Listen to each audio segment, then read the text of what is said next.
Mes chers amis, imaginez, vous êtes en pleine journée, tout va bien, et soudain, votre partenaire ne répond pas à votre message depuis 2 heures.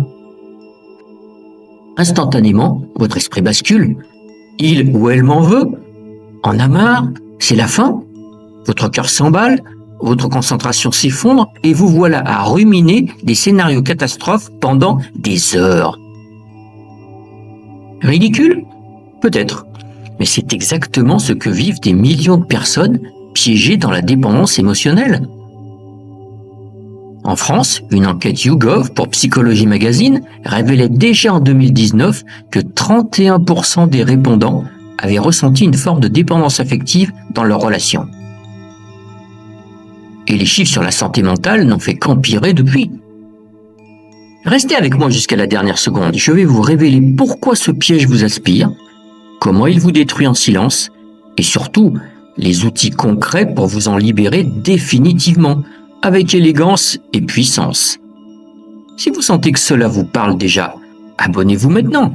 Vous êtes plus de 10 000 guerriers éclairés dans Réveil Relationnel, la communauté qui refuse les chaînes invisibles de l'amour toxique.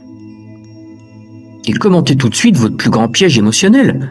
Un ex qui hante encore vos pensées, des attentes impossibles envers votre conjoint ou un quotidien professionnel qui vous vide. Vos commentaires boostent l'algorithme et nous permettent d'avancer ensemble. L'art du détachement contre la prison de la dépendance. Détacher un objet matériel est une opération triviale. Du savon ou un peu de solvant, un geste énergique, un rinçage abondant, et la tâche est accomplie. Mais se détacher émotionnellement d'une relation qui nous consume, d'un passé douloureux qui nous hante, ou d'attentes irréalistes qui nous emprisonnent, c'est un art raffiné, une conquête intérieure qui demande patience, lucidité et courage, et qui, une fois maîtrisée, offre une liberté que malheureusement peu connaissent vraiment. En tant qu'expert en relations de couple, j'ai souvent rencontré des personnes parfois brillantes, talentueuses, qui pourtant se sentent prisonnières. Leur humeur dépend d'un regard, d'un mot, d'un silence. Leur bonheur semble suspendu au bon vouloir de l'autre. Le détachement émotionnel n'est pas de l'indifférence froide ni un retrait monacal du monde. C'est au contraire une forme supérieure de présence. On aime, on s'engage, on vit pleinement, mais sans que notre équilibre intérieur ne soit otage de l'autre. La dépendance affective est une forme insidieuse de codépendance où chaque fluctuation de l'autre devient un tsunami personnel. Statistiquement, c'est bien plus répandu qu'on ne le croit. En France, 31% des personnes interrogées avouaient avoir connu cette dépendance dans une relation. Et les enquêtes récentes sur la santé mentale, dans le baromètre santé publique en 2024, montrent que près d'un adulte sur 6 a vécu un épisode dépressif en 2024, souvent lié à des dynamiques relationnelles toxiques. C'est un peu comme si vous aviez collectivement souscrit un abonnement premium aux montagnes russes émotionnelles sans jamais lire les petites lignes du contrat. Analyse approfondie des origines, racines psychologiques et conditionnements. D'où vient cette dépendance ? Elle ne tombe pas du ciel. Elle est tissée dans vos premières expériences, vos conditionnements familiaux et les attentes sociétales qui vous formatent dès l'enfance. La théorie de l'attachement de John Bowlby nous éclaire. Environ 20% des adultes présentent un style anxieux, où la peur viscérale de l'abandon pousse à s'accrocher désespérément pour conjurer l'insécurité. Prenons Julien, 38 ans, cadre accompli, élevé dans une famille où l'amour semblait conditionné à la performance. Il reproduit ce schéma. Il s'attache à sa compagne comme à un trophée qui valide son existence. Un dîner annulé pour fatigue, il rumine pendant des jours, se sent rejeté, insignifiant. Son attachement anxieux, qui touche près de 40% des personnes inquiètes dans leurs liens, transforme chaque silence en menace existentielle. Chez les femmes, la prévalence est souvent plus marquée. Des millions vivent cette dynamique, avec un risque accru de dépression lié à la codépendance. Ces schémas ne sont pas des faiblesses personnelles, ils sont des mécanismes de survie hérités, renforcée par une société qui glorifie la fusion, l'âme sœur parfaite, la réussite visible et le sacrifice pour être aimé. Quelle erreur! Le conditionnement systémique, une forme de lutte indirecte contre les contraintes. Henri Laborie, un neurobiologiste visionnaire, dénonçait avec une lucidité tranchante les structures systémiques qui nous emprisonnent dès le berceau. Famille, école, entreprise, société entière nous imposent des rôles prédéfinis, une hiérarchie de dominance, et nous pousse à nous conformer au groupe au prix de notre créativité et de notre épanouissement. L'attachement excessif devient alors une résistance déguisée.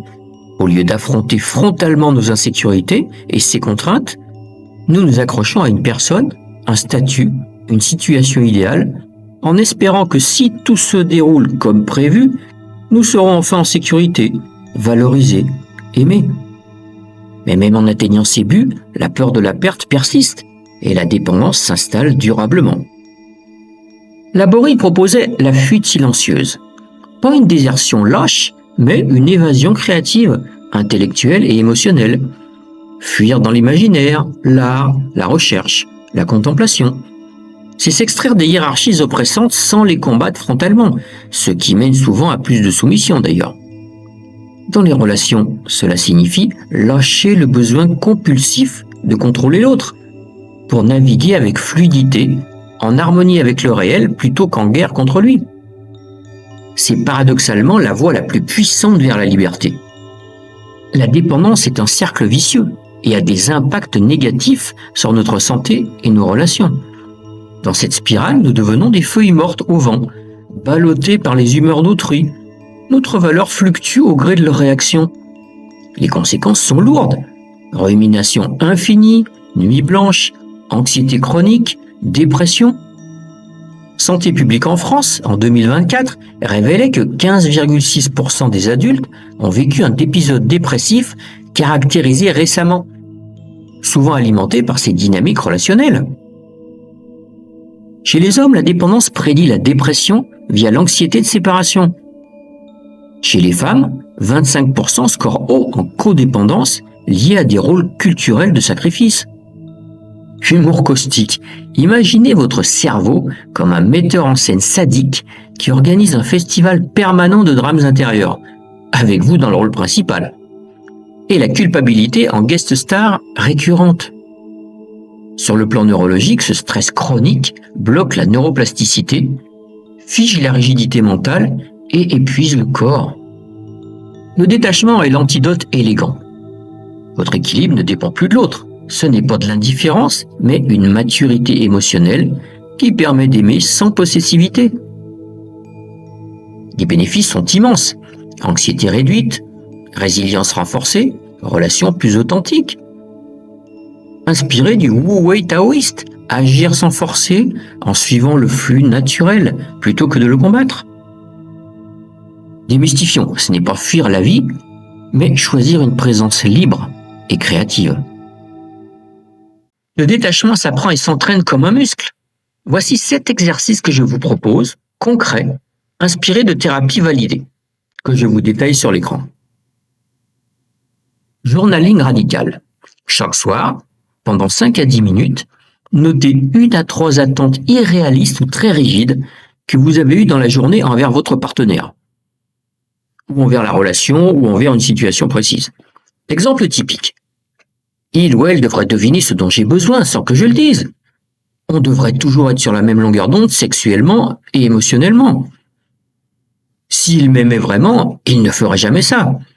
Une bonne relation, c'est ne jamais se disputer et ne jamais s'ennuyer. Posez-vous ensuite cette question essentielle.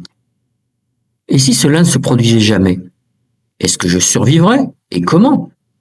Cette restructuration cognitive, issue de la TCC, réduit l'anxiété de 20 à 30% en brisant la chaîne des scénarios catastrophes. Méditation du lâcher-prise. 10 minutes par jour, asseyez-vous, respirez profondément et visualisez vos émotions comme des nuages dans un ciel d'été. Ils arrivent, passent et s'évaporent. Plus de 200 études sur la mindfulness prouvent que cela diminue le stress, renforce la régulation émotionnelle et vous rend maître de vos tempêtes intérieures. Défi de l'observation sans jugement. Lorsqu'un déclencheur surgit, un message ignoré, une critique, observez l'émotion monter comme un spectateur.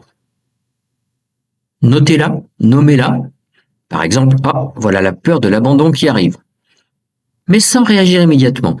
Cette technique DBT brise la réactivité impulsive et construit une résilience puissante.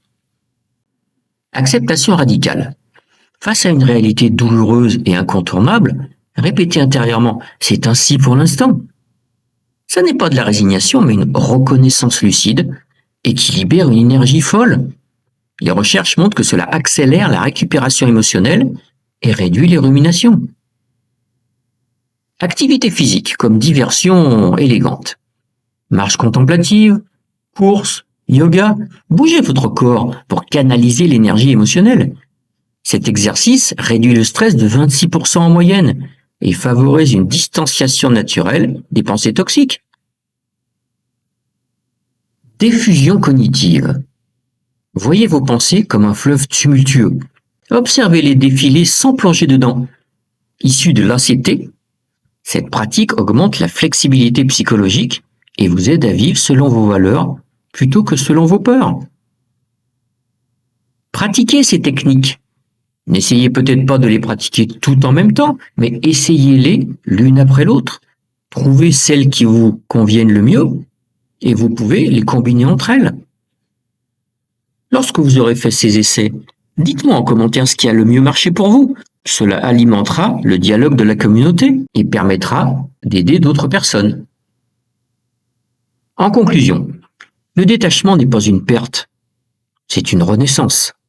Vous reprenez enfin les rênes de votre vie pour des relations plus vraies, plus légères, plus puissantes. Les pratiquants rapportent une satisfaction relationnelle accrue et un burn-out relationnel nettement réduit. Merci infiniment d'avoir regardé ma vidéo. Vous faites partie des rares qui osent affronter ces vérités. Si ce voyage vous a touché, likez pour le dire. Commentez votre plus grand déclic ou votre défi actuel. Exemple, je rumine encore mes attentes. Vos mots boostent l'algorithme et font grandir notre communauté. Abonnez-vous si ce n'est pas encore fait. Avec plus de 10 000 membres, Réveil Relationnel est l'espace où l'on grandit ensemble sans masque. À très bientôt pour la suite de cette libération.